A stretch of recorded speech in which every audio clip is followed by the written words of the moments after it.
Just waiting a moment to make sure we're online.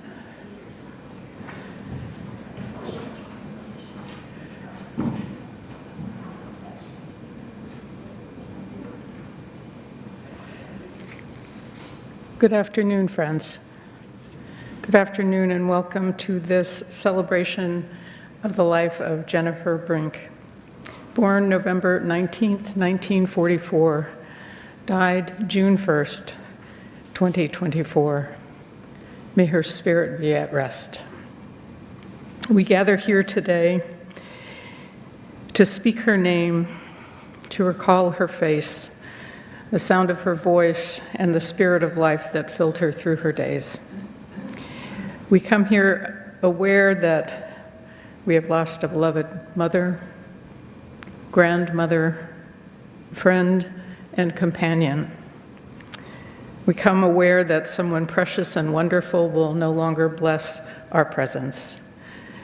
And importantly, we come here to celebrate the time that was ours to share with Jenny, to speak our gratitude for her life that has touched us and enriched our days. We gather in the presence of mystery. The loss of a loved one always reminds us of the gift of life that we have, that we enjoy, and which we also know is fragile and precious. It is a mystery that we live at all, that the steady pounding of our heart pumps blood through our arteries and veins, that breathing in and breathing out, the oxygen in the air nourishes and feeds us. It is a mystery that we know the touch of hands and the pleasures of taste and smells. Death, too, is a mystery to us. We have emerged from unconsciousness to live and move and be in the world, and then when our time is done, to return as Jenny has, to that great unknown beyond what we have lived. We gather in the presence of that mystery today, pausing here in community to find some moment of meaning in the loss and some sense to it all. May our memories of her be blessed. She will be missed. Let us take a few moments to calm ourselves and to center our hearts.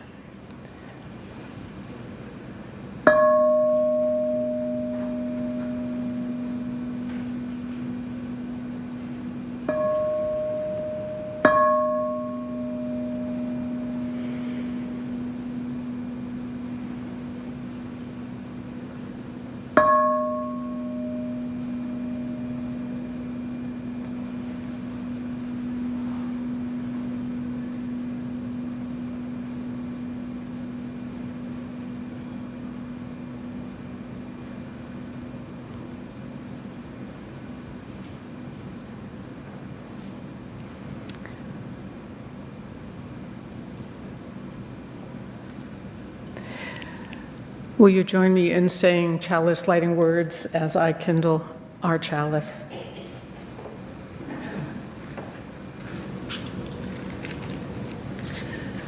We light this chalice in honor of God's sacred dance of living and dying. May its flame remind us of those who have passed before us in the gardens of holiness. May it remind us, too, that we are participants in the dance.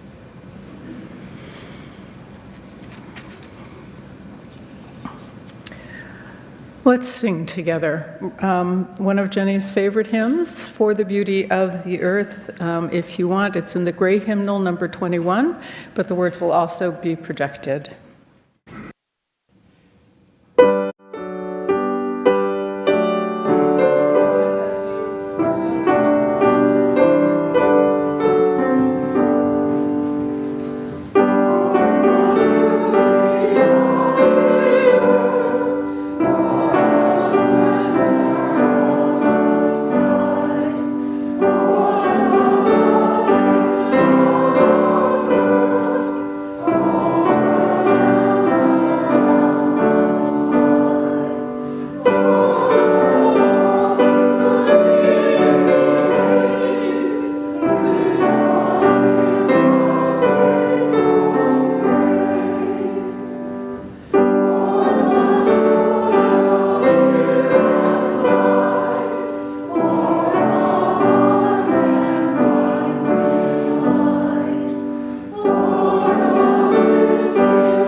Please be seated.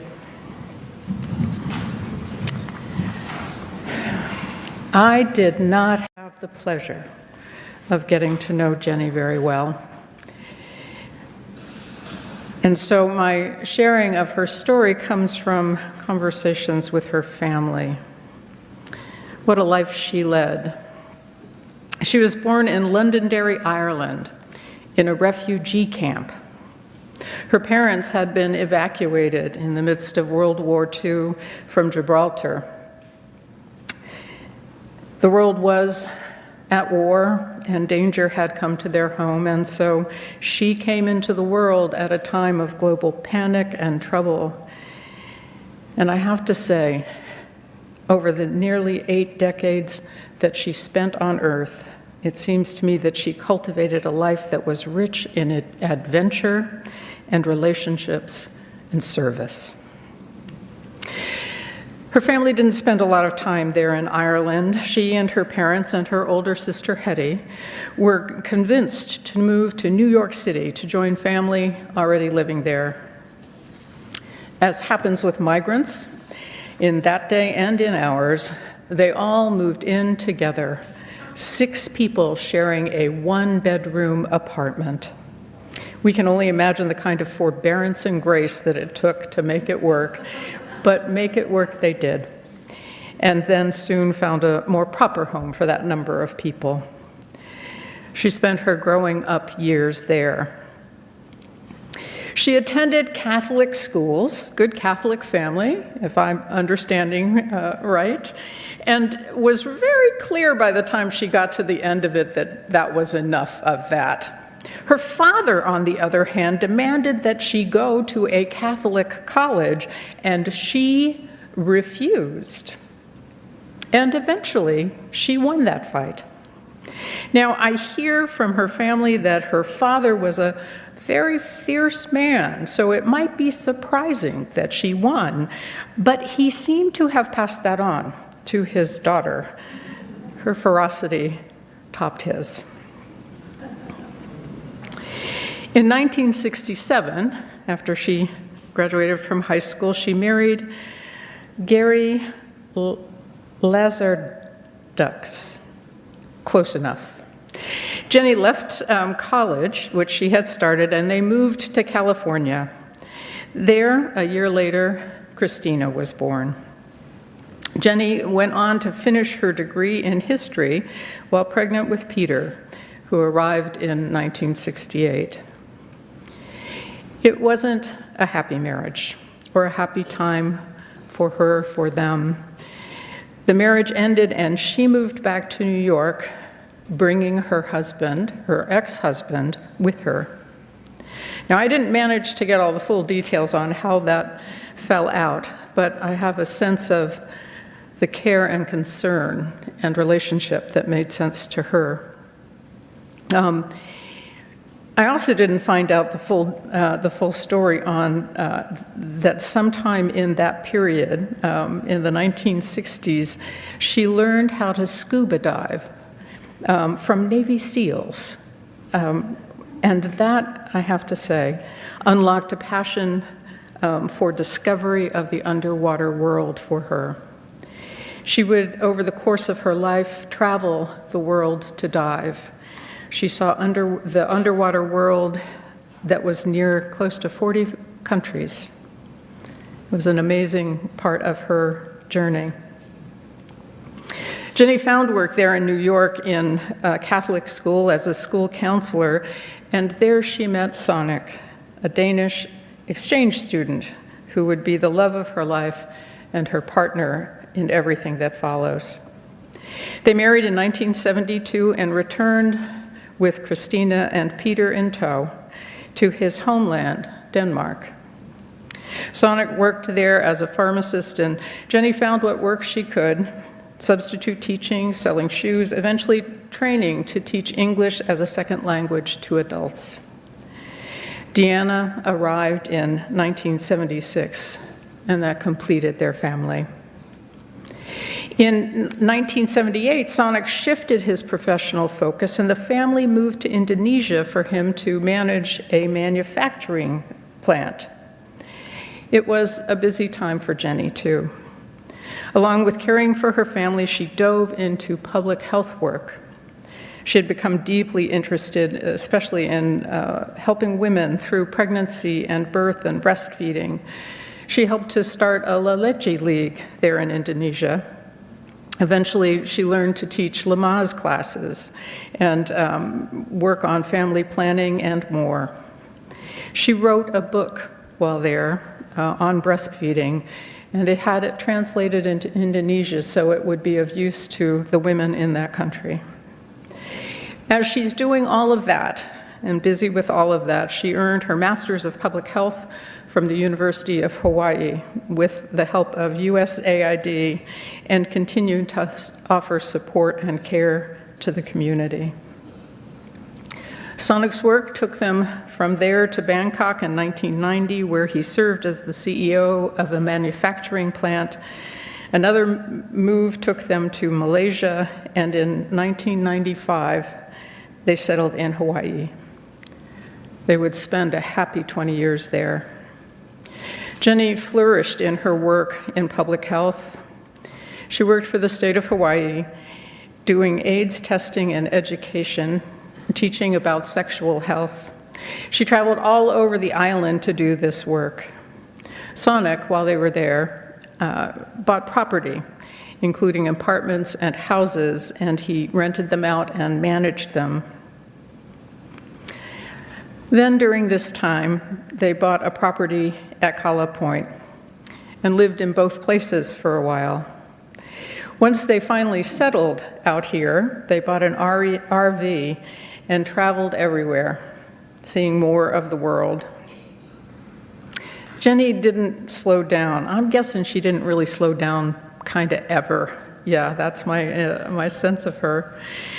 She didn't slow down. She continued to pursue the work and life that was important to her. She began working with NAMI and with hospice and with Habitat for Humanity. She was active in Al-Anon. She learned how to do nonviolent communication.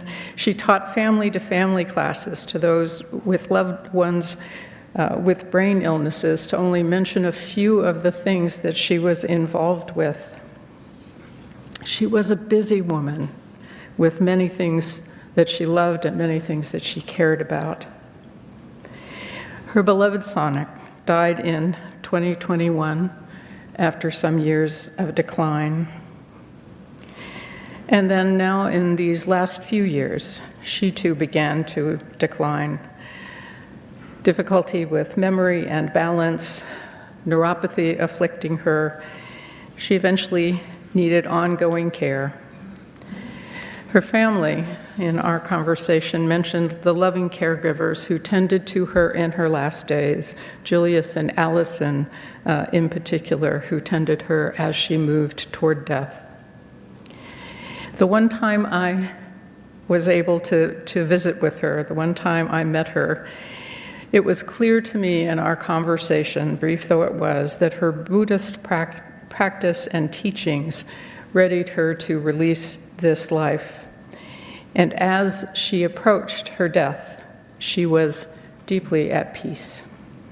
"I am ready to go," she said to me, forthright, direct, clear, unafraid. She's gone from this life now, but I feel certain that she will live on in the family she nurtured, in Christina and Peter and Deanna and her grandchildren, Nikolai, Matthias, and Ella.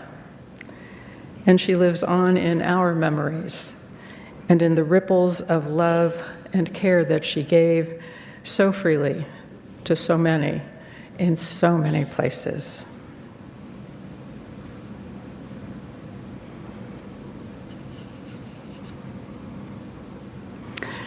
We're going to hear from some of the folks who knew her best. So I'm going to just let you all come up in your turn. Christina, please come forward.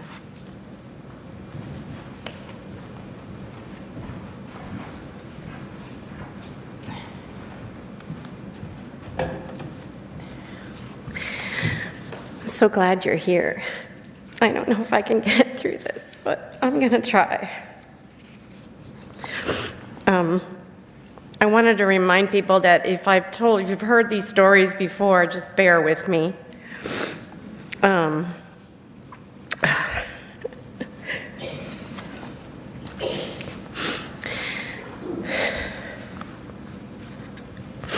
My mom was 5'3", a stubborn, loyal, curious, anxious, energetic, intelligent, and humanistic woman.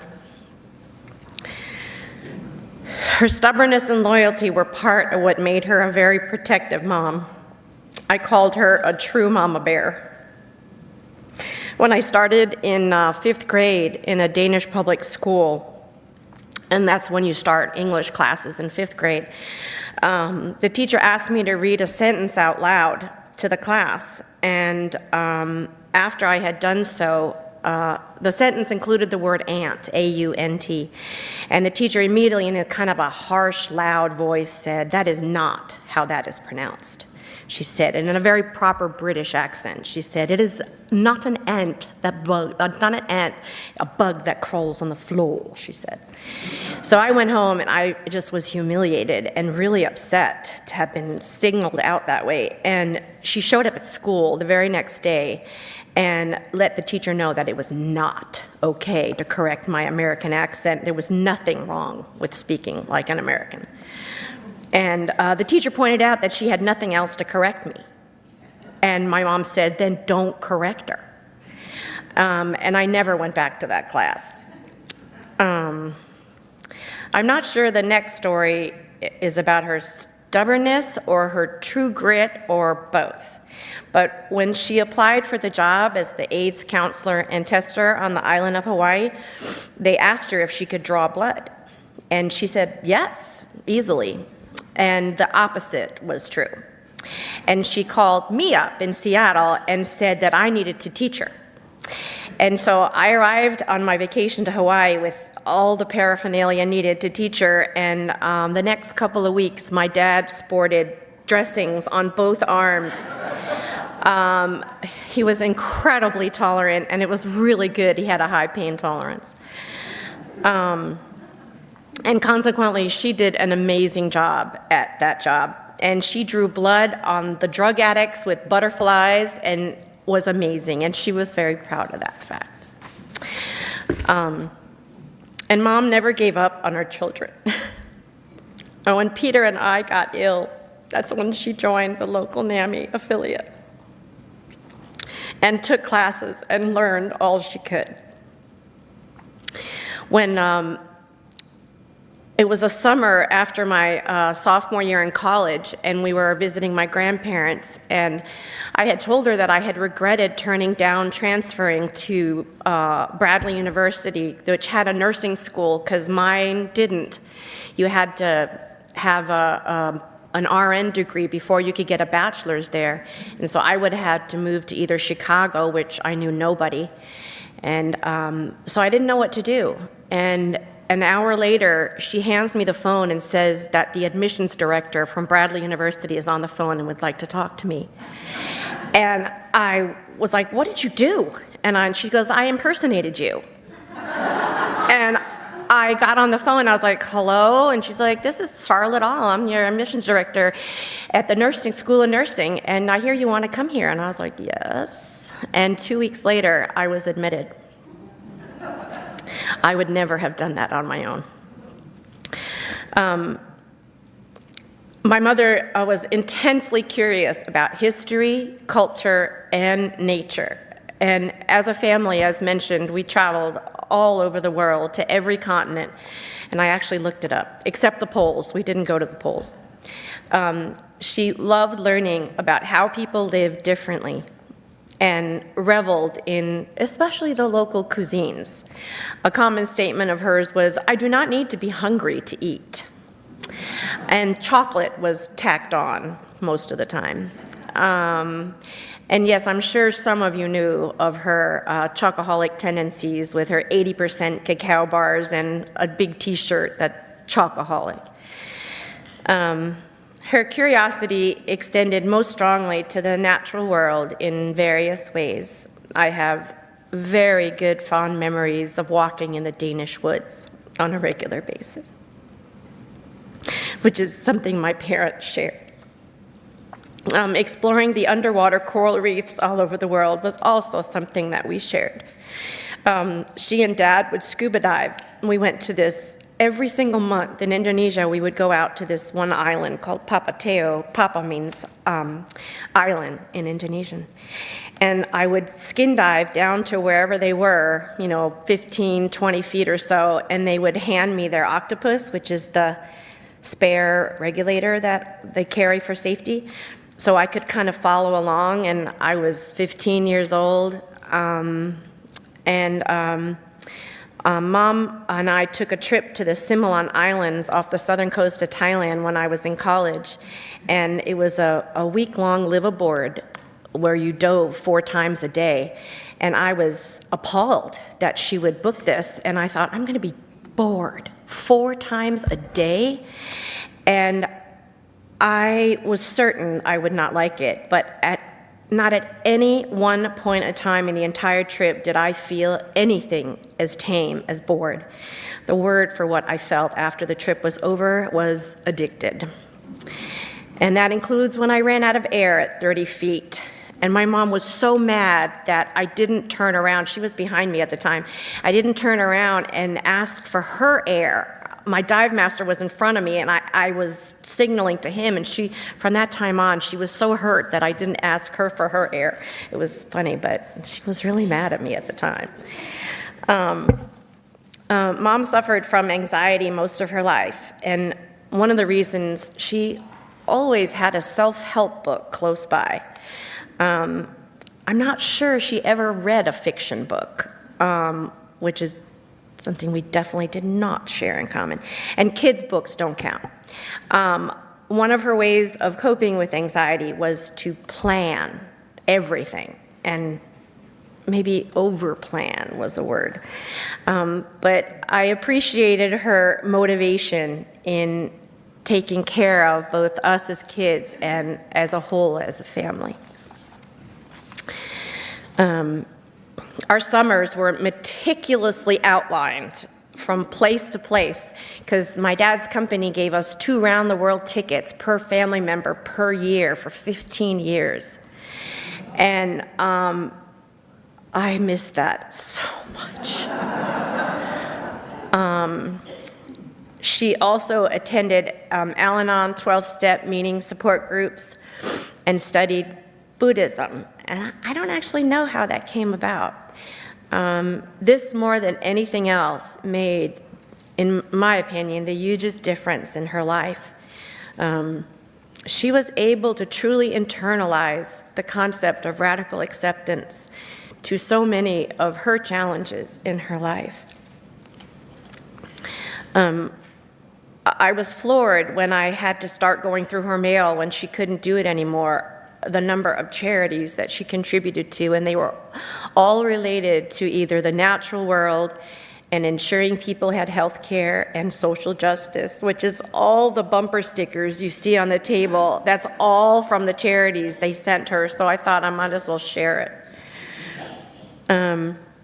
And as I was writing this yesterday, I didn't feel like I had encompassed everything about her life. And I realized that I was trying to limit myself to 10 minutes, but there were many aspects I felt like I didn't touch. So I came up with this compilation of various lessons that I learned from Jennifer Laura Frioni-Brigg.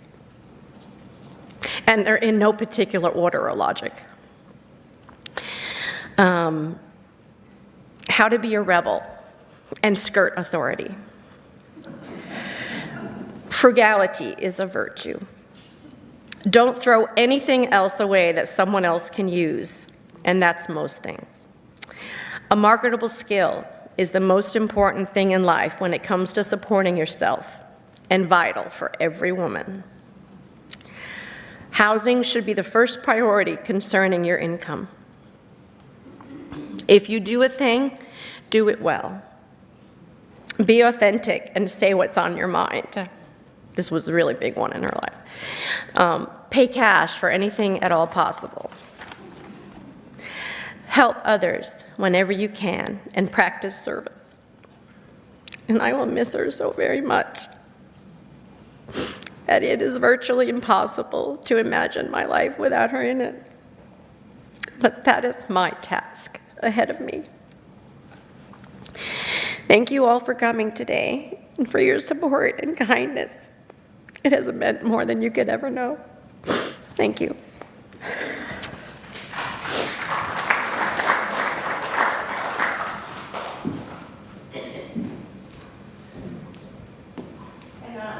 Peter was supposed to be here today, but I don't think he is. He was going to read one of his poems. Yeah. So I'll say, yes, do you want to come read that? Okay. I was going to say, Peter's not here, so Diane, when this is done, you come on up. So she had this in her filing cabinet. She had, and she didn't tell me this, but I found a file that, the little tabs that you put on top of the file, it just said death. And after she had passed, I found it and gave, because the guy that came to pick up her body was like, she's going to be cremated, right? And I was like, no, she does not want to be cremated. And I flipped out the piece of paper that said, I, Jennifer Brinch, want to be aquamated. And it supposedly is good for the planet.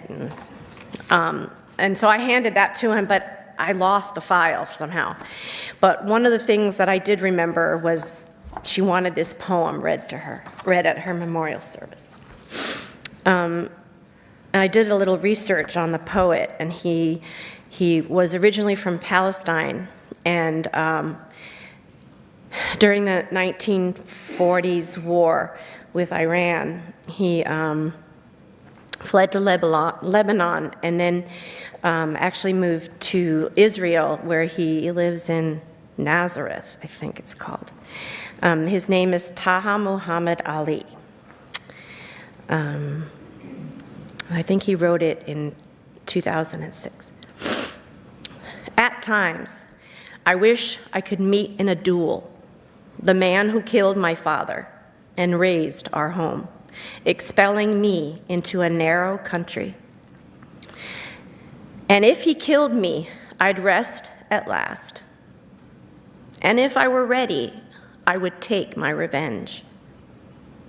But if it came to light when my rival appeared that he had a mother waiting for him, or a father who put his right hand over his heart's place in his chest whenever his son was late, even by just a quarter hour for a meeting they'd set, then I would not kill him, even if I could.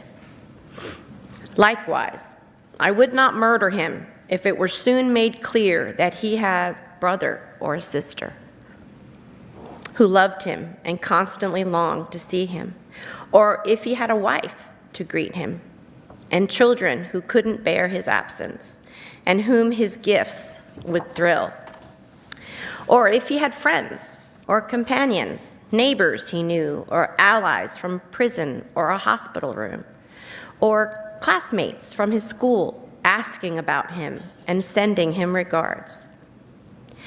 But if he turned out to be on his own, cut off like a branch from a tree, without a mother or father, with neither a brother or sister, colleagues or companions, then I'd add not a thing to his pain.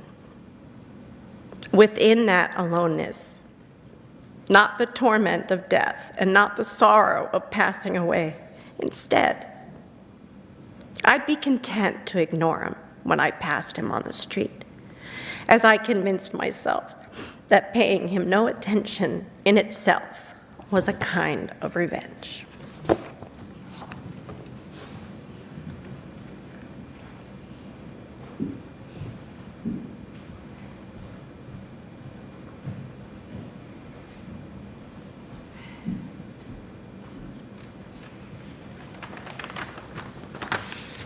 Hi. I was asked to represent the Buddhist book group. And so I've been a member of the Buddhist book group for 9 years, and Jenny was part of the group even before me. So I'm not sure exactly how long she was in the group. Except for a time when she was selling her house in Hawaii, she attended quite regularly. I know that this group and the other couple of groups that she attended were her community, and each was supportive to her in different ways. Even when she was not feeling well and was limited in how she could participate, Jenny showed up. She had a strong commitment to the group. Even when she wasn't able to, she had help getting transported for quite a while, and then to meet with us in the group, or we were doing it on Zoom, and she would meet on Zoom with us. When it was her turn to share, she was usually brief, but she found passages in the book that were meaningful to her personally, and she spoke from her heart. In the group, when we are ready for a new book, each of us is invited to make a suggestion of a book that interests them. And one of the more recent books that Jenny suggested was a book by Pema Chodron, one of her favorite authors. The title was How We Live is How We Die. And I believe she chose this book after her diagnosis. And I wonder if reading this book was a way to help her come to terms with her illness and to focus on the most important things in order to live her best life despite the difficulties she was enduring. One of the themes in the book is learning to accept the circumstances that life presents to us. Often her check-ins at the beginning of the session were brief, but she expressed that she was working on accepting things as they are. I'm working on accepting things as they are. Another theme in the book is developing self-awareness of our habitual tendencies in how we react emotionally. As each of us shared our own individual ways of reacting, I remember that we were able to laugh good-heartedly at ourselves. Learning about our individual tendencies while acknowledging that they are part of being human helps to relax their grip. That, it is said, contributes to suffering. Jenny was a lifelong learner. She and I also had in common learning nonviolent communication. Jenny internalized the ideas and applied them in her own life, and I think that between nonviolent communication and learning Buddhist practices, Jenny expanded spiritually.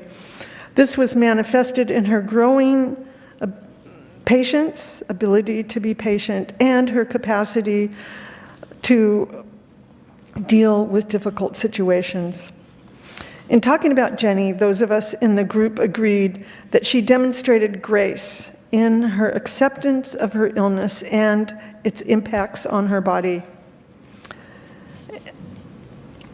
She was always appreciative when people stopped by to help her out or to keep her company. She expressed gratitude for every little bit of help and companionship as well. Over the holidays, Christina brought Jenny to our holiday potluck, and we had a great time. And it was there. We were all pretty tickled to hear them speak Danish together. It was fun. Jenny had a spunky attitude sometimes, and someone in our group thinks of her as a Londonderry girl because of her spirit and where she was born.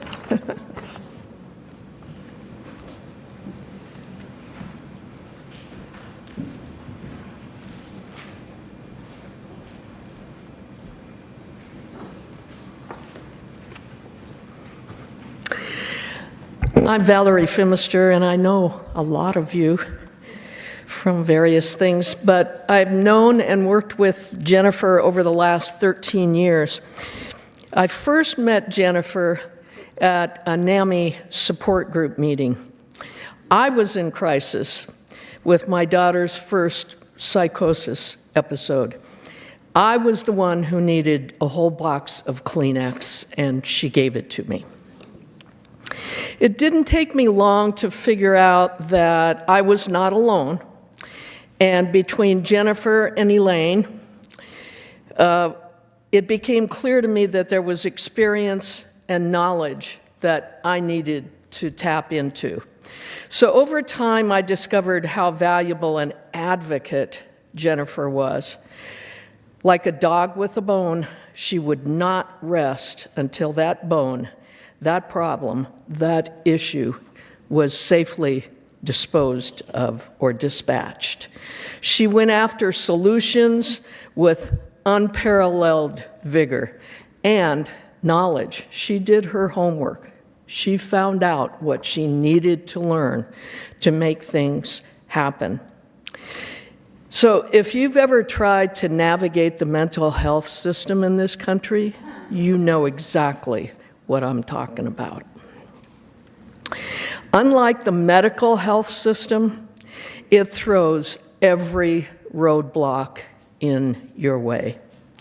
So we all watched as Jennifer did battle with that system, and then she went on to share her successes with those of us who were still struggling with that same chaos. So, impressed with her work and NAMI's program, I followed her lead. Jennifer and I became travel and bunk mates, much like Christina and I do now. We went to state training for family to family and spent 2.5 days together working on that. We served on the NAMI board together. We taught family to family classes together. We facilitated support groups together, and that all over the last 13 years. Her medical and healthcare knowledge and experience came into play at every turn. But we had a lot more in common. She was born a year before the Second World War ended. I was born the day the Second World War ended, at least VJ Day in Japan. We both spent many, many years in Catholic schools. And so we considered ourselves recovering Catholics, and it's impossible to explain that to you unless you've been there. She was an ardent and knowledgeable teacher and helpful support group leader. And she was the most ardent advocate for people who suffer with mental health issues and those of us who struggle with that mental health system. So, as our NAMI guidelines say, we will never, never, never, ever give up. That's what Jennifer believed. She did what she believed, and she believed what she did. She definitely led by example, and I am fortunate to have been part of that. So thank you to the Brinch family for sharing her with us.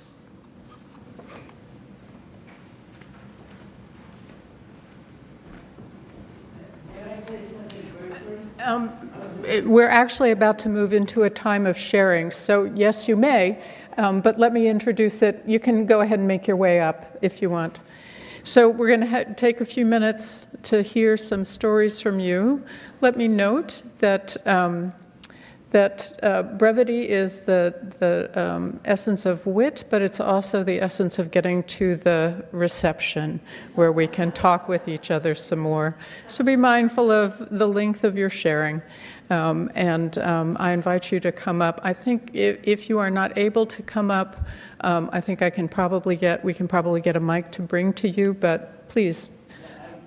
Yeah, just come on, right over here, there's a microphone, yeah?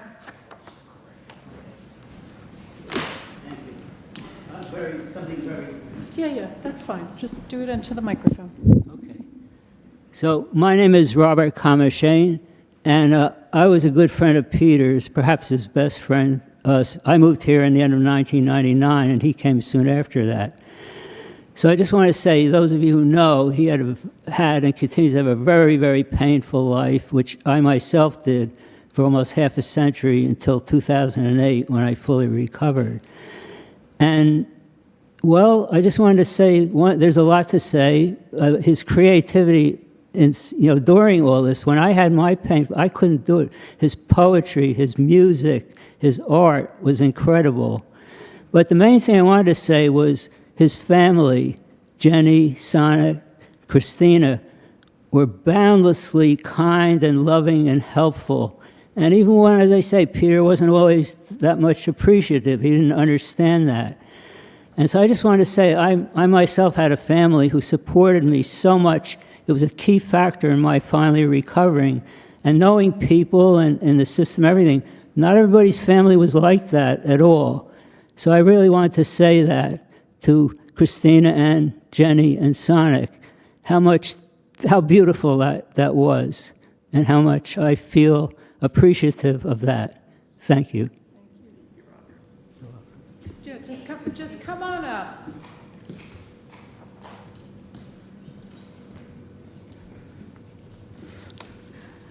Okay. My name is Elaine Nelson, and I first knew Jenny in NAMI, and then also I worked with her and was a colleague and board member and so on. And then I met her, then she and I were both involved in starting the QUUF support group called Pillars for Parents, which is for parents of adults with mental illness. And I could echo all the things that have been said this morning, but when I was thinking about it earlier today, the one thing that occurred to me that I haven't heard anyone mention was that one of her strongest qualities was her constant effort to balance her love for each family member with recognizing her own human needs and the limits of her ability to help. For as long as I knew her, she strove to find ways to help others while recognizing the limits of her capacity to do so. She was open about this and shared her experience with other family members of people with a mental illness diagnosis who are struggling with similar issues, including me, with NAMI and with the Pillars for Parents. So I will remember Jennifer as a friend and a person who is constantly working to be a force for healing in the world. When I finished recording these reflections this morning, I noticed that there was a string hanging out of the mug of tea, and it had a tag on the end with some writing. I don't usually pay any attention to the tags, but I got it and looked at it, and it said, "In order to be remembered, leave behind nothing but love." And I think Jennifer tried to do that.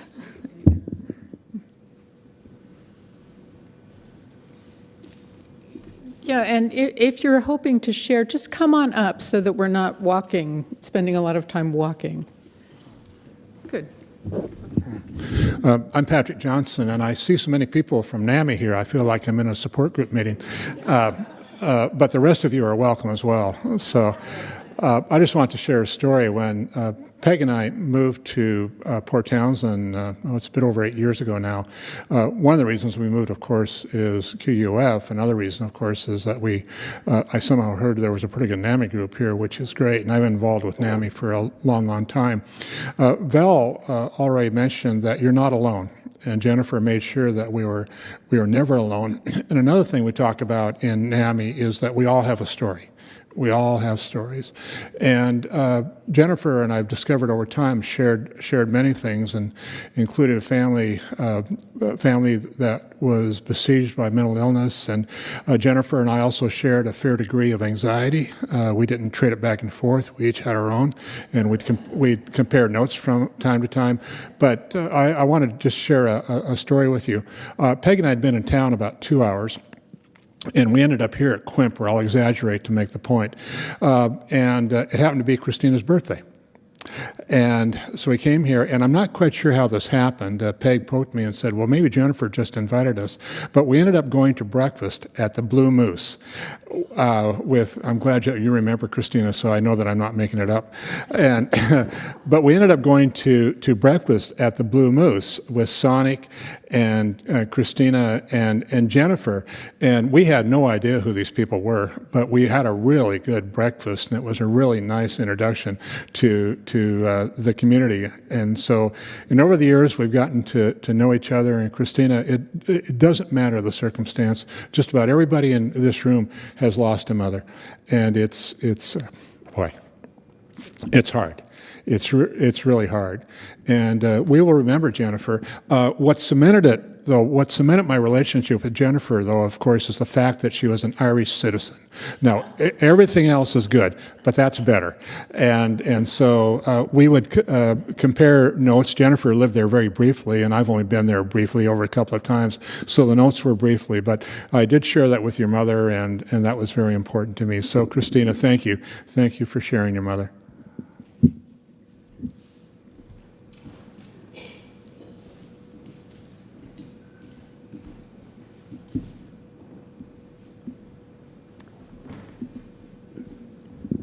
Jenny and I were in a writing group, a memoir writing group, for 12 and a half years now. Yeah, so we got to know each other pretty well through that. But I wanted to tell a funny little story. At some point, about the time COVID started, she gave me a box of about 200 gloves to wear to protect myself from picking up COVID or other things. I'm not sure where she got them or why, but she gave me this entire box full. I have now used up the last one this week. Thank you.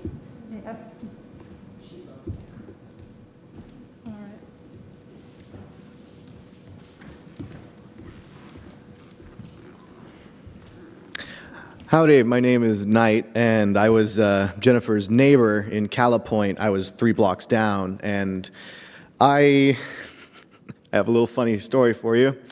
Little brief history about me. I came from California, and coming up here, Jennifer was many of the people that had a lot of wisdom to share me about Washington, but the one thing I will forever remember is she let me drive her Tesla back home.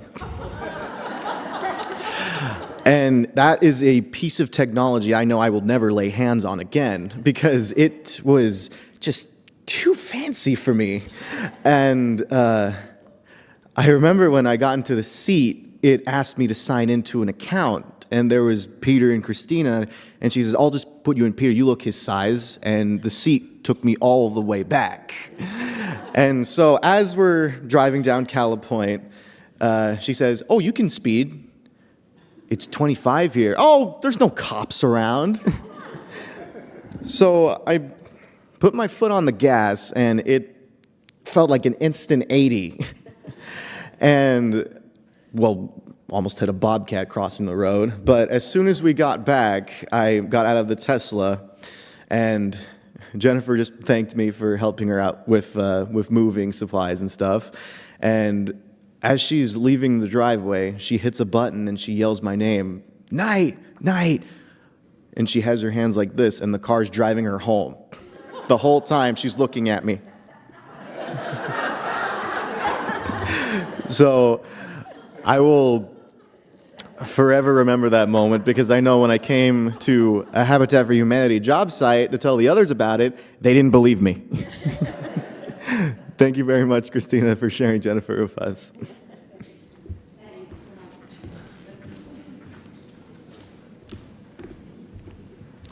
My name is Carl Bach, and I knew Jennifer primarily through Pillars for Parents, which is a support group for people who have adult children with mental illness, addictions, or incarceration. And my son was involved with 2 of those, and he died in prison. Anyway, Jennifer shared a lot of wisdom and support to those of us who needed it at the time, and appreciated it. She was a dear lady, and very genuine. So anyway, you're welcome.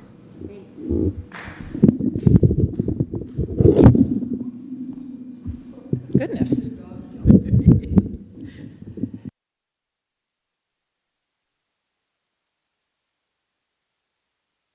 think that's good? All right. Thank you, friends, for your sharing. I tried to pick some of her favorite songs. She really, really liked Rogers and Hammerstein. She really liked what? Roger and Hammerstein. Roger and Hammerstein. We will get that. We're not there yet. But let's sing it. Oh, no, we're not singing again, are we? We're praying.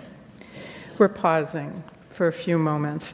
So I'm going to share some words, some reflections, and then we're going to have a nice long time of stillness and meditation in honoring the Buddhist heart that Jennifer had.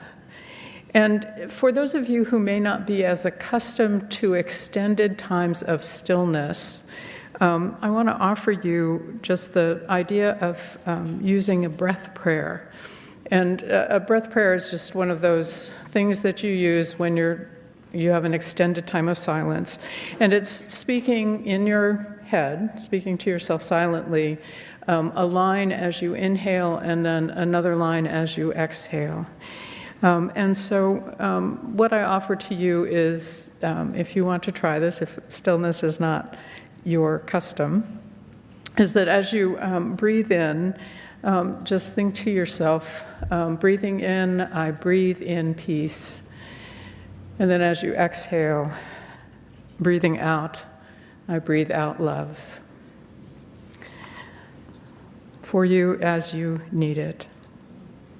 But before that, let's just settle in, perhaps close your eyes, put your feet on the floor. Spirit of love and life, be with us today here in our grief and mourning. One we have loved is gone, and we raise up our hearts in thanksgiving for her time among us. Remind us on this day that we more often than not take for granted the gift of life and the gifts of those around us who enrich our lives. Be with us in this moment of loss as we are keenly aware of those gifts that Jennifer brought, how fragile and precious they are, and how quickly they slip from us. Today, as we remember Jennifer with love and grief, may we resolve to remember, to speak to each other of our affection and respect. May we find some resolve to live lives that are gentle and kind, lives which give back to the people around us. May we, in this time of grief, be reminded to turn back to our lives ever and always with love. And now let us pause in stillness.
Breathing in, I breathe in peace. Breathing out, I breathe out love.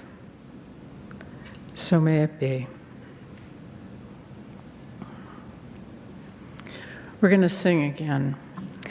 The hymn is Blue Boat Home, another one of our greatest hits here at Quimper UU Fellowship. If you want the music or the words in a hymnal, it's in the Teal book, and it's number 1064. The words will also be projected. Oh, please rise as you are comfortable doing so.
Please be seated. Howard Thurman wrote, "I share with you the agony of your grief. The anguish of your heart finds echo in my own. I know I cannot enter into all you feel, nor bear with you the burden of your pain. But I can offer what my love does give, the strength of caring, the warmth of one who seeks to understand that silent, storm-swept barrenness of so great a loss. This I do in quiet ways, that on your path you need not walk alone." This is what we give to one another in times of loss and grief. We all know that no kind words or even the warmth of a friend's hand can remove the loss or lessen any of the pain. But we can be and are always companions with each other on a common road. Let us then, in the days to come, be faithful companions to one another in our grief, and in the days to come, as it softens into sweet sadness, and especially as we rejoice in the love that lives beyond this life, the love that will always be with us. We end with these words from Wendell Berry. She goes free of the earth.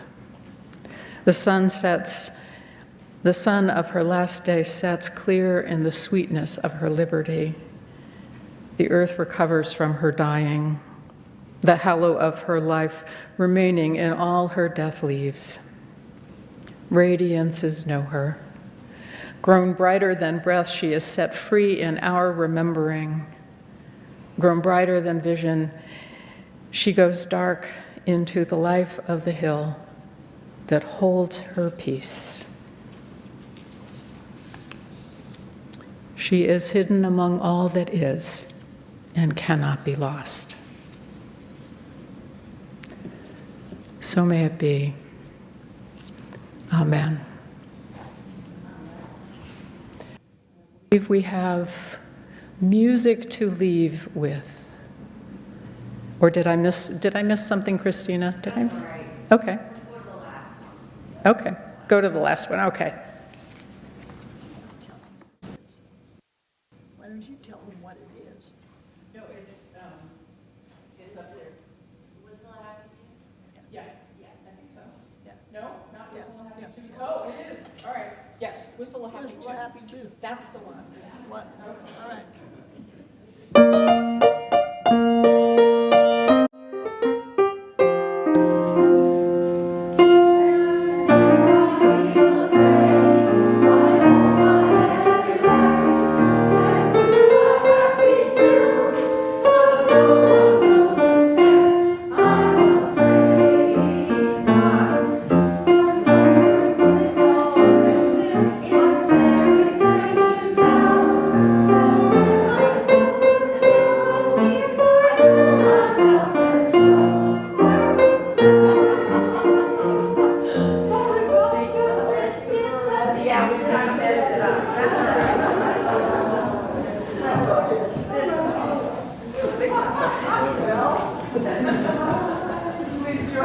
Please join us in the fellowship hall for conviviality.